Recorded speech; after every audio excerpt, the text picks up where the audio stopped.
All right, guys, welcome back to another fantastic episode here at the Kodiak Cruise channel. I'm your host, Kodiak Cruise. Today, we're going to step back in the past and examine how to travel from A to B using only a map and a compass. Let's get to it.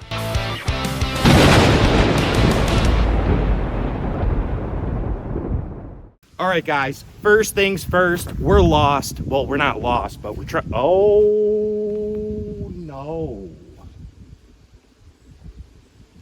Not neat. Anywho, we're trying to get to Burger King, so let's take a look. Our phones are dead. Society collapsed. Harambe's on the loose once again. We only have a map and a compass. Let's think. How do we do this? First of all, let's talk about terrain features. All right, now first, when you look at a map, you have these lines. That's called a contour interval line. That tells you your elevation. So, for example, if you see 2000 here and 1950 here, if you were to go up this way, you would gain elevation. You picking up what I'm putting down? Mic drop. Now, if you look at this circle, right, you see a bunch of circles within a circle. That's called a hilltop, right? So that's a really good example. That hill is at 2100, 2100, and I think that's a 5. That's a hill. Now, when you see a bunch of hills, kind of like here, there's a hill, there's a hill. Usually there's more, but that'd be considered a ridge line. All these lines that are close together means it's a steep surface, and at the bottom you have kind of like a valley. Get it? Do you get it or not? Ask me if I care. Bye forever. I care.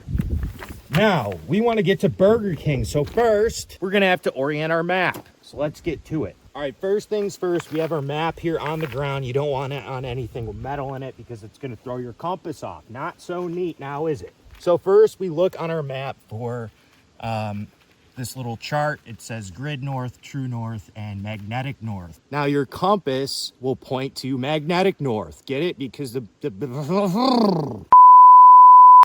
However, that's not true north. So we have to figure out how to find true north. So super, super duper easy and simple. So we have our chart here. There's magnetic north, which is 13 degrees, true north, 2 degrees. So this is called magnetic declination. Declination is the actual magnetic north thing. I don't know how to explain it, but regardless. So there's a 13 here and a 2 there. So what we're gonna do is add 13 and 2, which is gonna give us what? 15. 15, there we go. So on our compass, you always make sure that it's set at 0 degrees.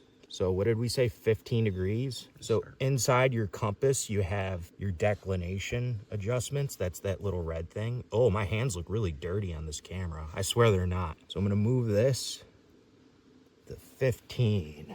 Beautiful. So you can see that's at 15.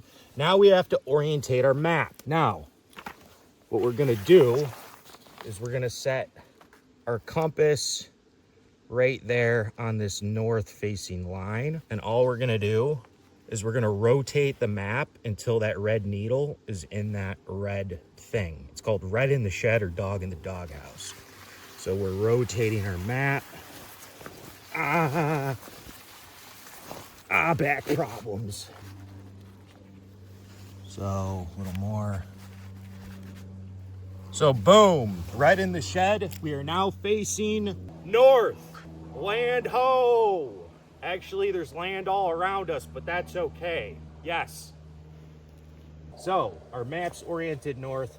We want to determine how to get from A to B. So let's say, I know we are right here. Let's pick this point up here because that's posted property, right? So that's a good visual landmark, and we'll go right to where that creek runs into it. So what we're gonna do is draw a line like that, right? So now what we're gonna do is we're gonna move the doghouse until red is in the shed. Boom, just like such. Northeast. So we need to go 14 degrees northeast, and that will take us directly to that point where that little creek, right, in this little valley thing meets that private property. All right, so as you can see, we have our bearing still. red is in the shed. As we walk, we want to make sure red stays in the shed. But here's our bearing. All I'm going to do is look straight out, and there's a tree right there. That's going to be my first point. So I'm going to walk to that tree and then take another bearing. And that's going to keep us on the right path. Good Neil. Let's get to it. Always look for poison ivy. There's poison ivy right here. The things we do for showbiz.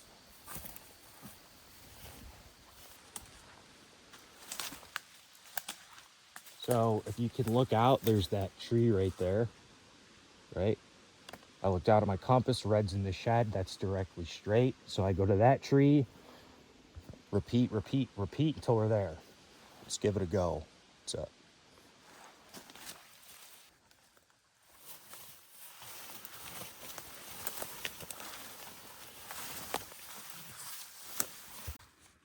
So again, red in the shed. For example, to make this like easier to see, directly in front of us is that tree.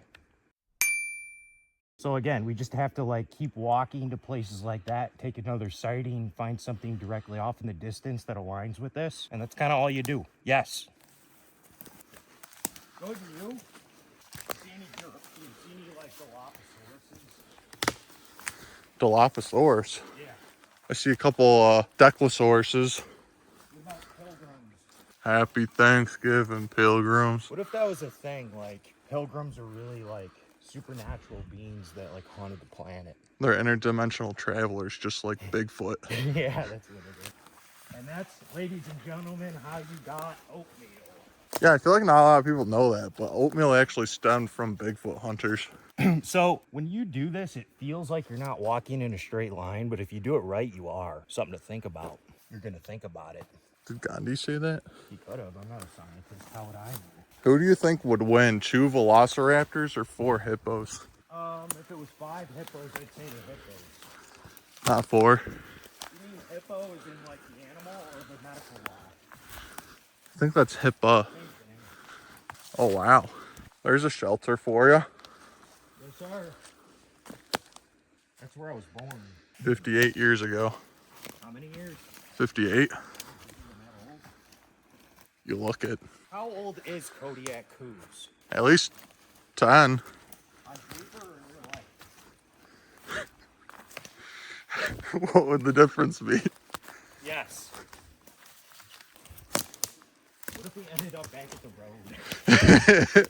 We might. I put my full faith in Kodiak Coos. Don't. I've done this in a really long time, so. We've been out here 3 days already. Or 6 weeks in Bulgarian time. That's right. That way. How about some cool montage music while we're trucking through the old bush here? Good, and you?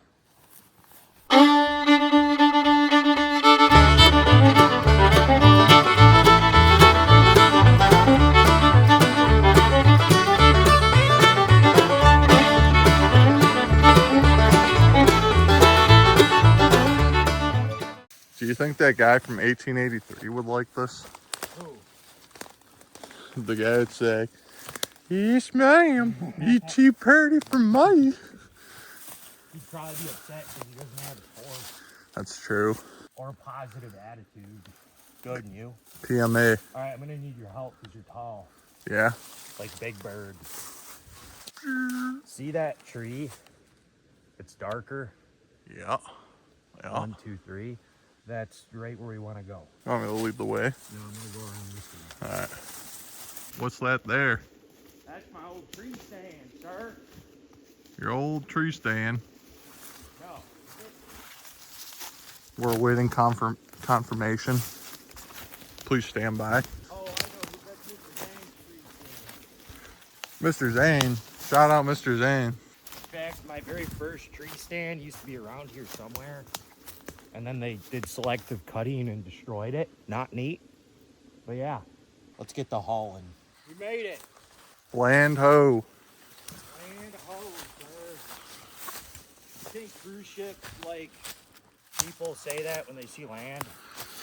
Probably. That's so thing. I think the same people who do that clap when the airplane lands. So here's the posted line. And as you can see, we're on this hill. So I think we might be a little off, but not by much.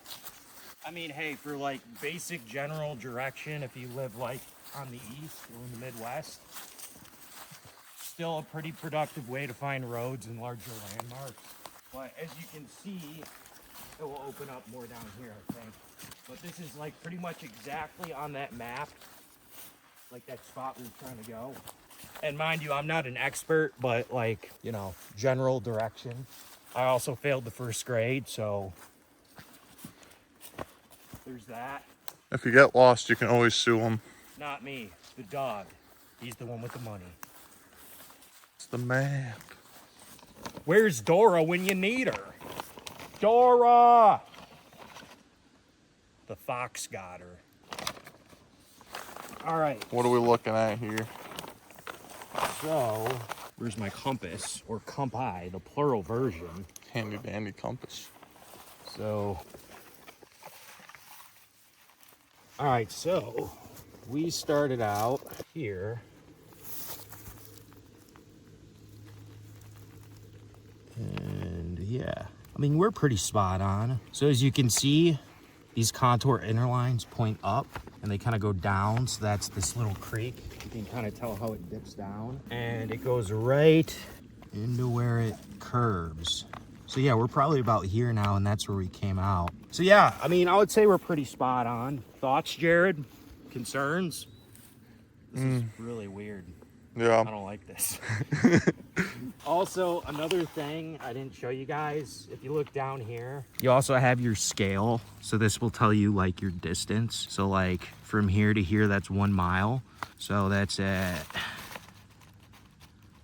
it's like 3/4 of a mile. So where's our line at? Help an old man out. So yeah, we're a little under 3/4 of a mile. So in the service, we'd have what's called like a pace count. So you'd walk 100 meters and then count however many steps your left foot hits the ground, I think it was. And then you do it again, divide by 2. So you'd know like, okay, every 70th step on my left foot, I walked 100 meters. Do that as you go through the woods and you could kind of calculate how far you went. But anyways, I would say today was a success. Yes. Yes. Bye forever. Oh, I need my map. I don't want to get lost. Good day, sir. See ya. Jared, I don't want to get lost. Just like Jack. Isn't that the guy from Lost? Oh man, back issues. He wants the airplane to crash. Yeah, he does. Because I want it to crash, Kate. Thanks for tuning in, guys, to another amazing, fantastic episode here on Kodiak Coos. Hope you guys really enjoyed it. If you're new to the Kodiak Coos family, make sure you smash that bell, comment down below, like the video, share with your friends and family. Hope you guys enjoyed it. Stay tuned for more adventures coming here shortly. Until next time, you have yourself a Kodiak Coos day.